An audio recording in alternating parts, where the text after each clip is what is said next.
Simula na ng pagpapakilala ng mga kakandidato sa 2022 elections, isa sa mga unang nagpahayag ng intensyong makabalik sa Senado si JV Ejercito. Kasama natin siya ngayon para alamin ang kanyang pananaw sa iba't ibang mahalagang issue at iba't ibang mga sinabi na niya dati. Magandang gabi sa iyo, former Senator JV Ejercito. Let's begin with this. How would you handle the pandemic differently? Probably, with what is happening right now, I think the whole world was caught by surprise. But I would think that had the universal healthcare law, I hope that it will be given importance and priority because this law is all-encompassing. And the COVID and the pandemic now expose the weaknesses of our healthcare system. So being the principal sponsor of the universal healthcare law, I would say that then we still need to give priority to this law because this is really complete. No, it's giving access to good quality healthcare for all Filipinos, and included in this law, Pia, is the improvement of the health facilities, no, which is now very evident that a lot of our health facilities or hospitals are now being overwhelmed. Part of the universal healthcare law is the improvement, the expansion, rehabilitation of all the health facilities all over the country. So I'm hoping, Pia, that during my tenure as chairman of the committee, yes, Pia. Yeah. So sorry, ganun ang problema natin sa Zoom eh. But are you saying that kung may better implementation ng universal healthcare law, you are saying, and if this that had been done before the pandemic, that we would not have been in this situation? Well, I think that the universal healthcare law would help a lot, no? Because as I mentioned, part of it is the improvement of the health facilities, and also now that all Filipinos will now be covered, it is already being, it is now benefiting all everybody, especially the COVID patients. But that's my regret of not being in the Senate right now, because we know that we were able to pass this landmark law, but Pia, the implementation phase is the other half of it, no? And being the principal sponsor and author, I would have preferred to be there in the Senate, preferably in the implementation phase, because this is a 5 to 10 year program, Pia. No, it's not as if when passed, everything will be okay already. It's a 5 to 10 year program. It's a work in progress. Yeah. So I was hoping that I would have continued my tenure in the Senate, but unfortunately, everybody knows that I didn't make it because of many factors. Yes. But that is one of the reasons that I really would want to be back in the Senate, no? To make sure that this law is implemented properly, so that this will benefit and help Filipinos, especially now in this time of pandemic. Yes. In other words, what you're saying, Senator JV, is that although it is the executive, as we all know, the DOH Health Department that will that runs things, that does the the operation side of things, as a senator, you would have had oversight function, and therefore you would have been able to shepherd this better. But also very quickly, Senator JV, this is also an almost personal to you, right? Yes, Pia, of course. I'm quite proud to say that in my 6-year tenure in the Senate, I was able to pass 2 landmark legislations. That is the Universal Healthcare Law and the creation of the Department of Human Settlements. So it's quite personal for me because being the principal sponsor, of course, it's called my baby, no? And had I been in the Senate right now, of course, I will make sure. It's different that when the principal sponsor is there, they will you will make sure that this law will be funded properly. It will be given importance, Pia. Yes, what I meant, Senator JV, when I said personal, is that you yourself, like many of us, most of us, I think, have lost friends and family in this pandemic, right? Yes, correct, Pia. In fact, I tweeted recently that 3 of my friends one very close friend sa Rafa Dinglasa, no, became victims of the pandemic. That's why it hits me personally. No, that I wish I could have done more. Had I been there, also I could have helped. No, but I'm still hoping that we will still see an end to this pandemic. Yeah. Senator JV, if you are able to return to the Senate, what would your top economic agenda be? And does the electric train set behind you have anything to do with that? Yes, Pia, no? Aside from passing the Universal Healthcare Law and the creation of Department of Human Settlements, probably in our past interviews, Pia, probably you can remember that I've been also consistent my advocacy on the infrastructure development. No, as you can see in my background right now, I have an electric train system at home because I have been fascinated and I have been really advocating the railway system ever since. No, before the start of the Duterte administration, I've already requested. In fact, I set a meeting with incoming Secretary Arthur Tugade to prioritize the railway system. And I'm quite happy, Pia, that during my term in the Senate as Vice Chairman of the Committee on Finance, I was the one in charge of defending most of the Build program under the DOTR, which included the North Rail system, the subway system, the modernization of the airports, and the Mindanao railway system. So, Pia, I'm hoping that I know it's a pandemic and if I were given the chance, I would still prioritize infrastructure development so that while the world now is at a halt, hopefully if we can prioritize infrastructure development and catch up with our ASEAN neighbors, then probably when the world welcomes everybody up and opens when this pandemic is over, at least we can already be attractive already again, no, to the world, no. I will still continue to push for infrastructure development for health and also housing, because Pia, these are things that will improve the quality of lives of our people, which I promised, no, in 2013. Well, of course, we all hope that we can see a no-nonsense nationwide railway system within our lifetime, sana. But Senator JV, we need to go to a break. But my question, which I will ask you to answer at the other side of the break, is this: no, we have corruption, systemic in our bureaucracy. Lahat ng tao sanay na, practically sanay, no.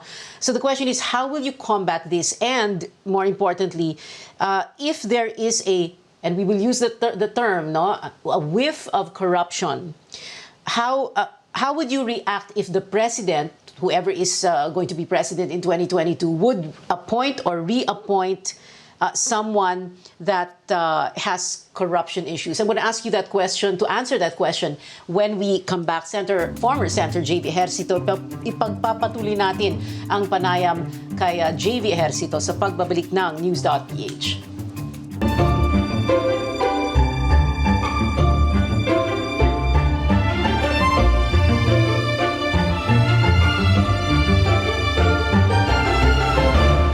So I don't exactly blame people when they're against their children taking culinary arts, but I think now it's changed. A lot of Chinoys are into the food business. I have no doubt that growing up Chinoy helped me get to where I am today. I love working with food. I love writing about food. I think about food when I'm eating food. The reason why is that food is the great equalizer. Small movements, big difference. That's what we're focusing on today. And let's create that lasting harmony on your body, mind, and spirit. And join me in this feel-good, beginner-friendly Pilates workout. Twist, up, slowly lift, toes, up. Each changing of position, try to breathe as much as you can. Reminding you to stay home and stay fit.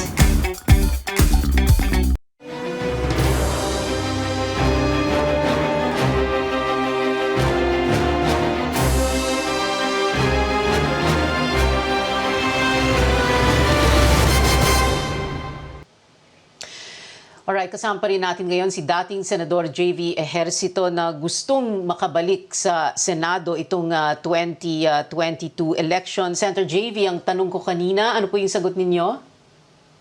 Well, Tia, no, first of all, integrity, credibility, and track record is very important. No? So, corruption has been plaguing our system for so long. That is why it's very important those who will be appointed to make sure that has a very clean track record, no? Because that will really affect the whole bureaucracy. And Pia, if I may add, no, they say that there's only a few good men in government, no? And I have always been particular in credibility and integrity because I have tried so much in my 18 years of being in public service to keep my name and my track record and public service record unblemished. So, be rest assured that when it comes to integrity and credibility, I will always adhere to my values. Yeah. All right, we're going to try and go very quickly through other questions. Senator JV, the last 6 years has been about the war on drugs during the Duterte administration. Will you support an ironclad, no-nonsense anti-drug policy, or will you tweak this? Of course, depending on sino yung next president, no? Will you tweak this? Will you say na, teka muna, sumobra po tayo dito sa war on drugs, medyo ibahin natin ang approach natin? Ano pong gagawin ninyo? Anong gusto ninyong mangyari? Well, I would say, Pia, that not to defend the president, probably that was his priority program. No, really anti-drugs has been consistent. But I would say that to tweak it a bit, I would say that we really need to cut the source of the drug problem. And we know where the source is. No, the Philippines became the hub for drug trade in Southeast Asia because of we are the archipelago. But we all know that most of this come from China, and we really have to talk, no, seriously with China about it. I'm sure that if they really are sincere in being our friends, they can help really put a stop to this. And for me, there are a lot of wala pa rin tayong big fish that has been really caught, no, panay small fries, no. So I would really tweak it and put a stop with it, and I am hoping that China, if they will show their sincerity by helping stop the source of this drug trade. All right. All right, Senator JV, let's talk about the cost of a senatorial campaign. Allegedly, in the neighborhood of 200 to 500 million pesos to win a seat in the Senate, especially because you have your all-important air war plus your social media campaign. The question here is, where will you get the money? Well, Pia, I have to be honest with you, no, that I was not really prepared to run 2 consecutive national elections. 2019, I ran, and unfortunately I didn't make it. Now it's 2022. I really intend to run again, and that will be a major consideration in my decision, my final decision, because I have to be honest with you that funding is a major problem right now for me, because as I mentioned, I was not prepared to run 2 consecutive national elections, which is really very, very expensive, as you mentioned. So I'm hoping that a lot of friends, a lot of people who believe in me would continue to support me, and not only support me, not only psychological, give me psychological support, but hopefully funding and financial support. Okay. And I would really need that. And probably it's hard to believe, Pia, but a person like me, that is my problem right now, no? Funding, no? I don't know if I have to be proud of it or be ashamed, but probably I'm one of the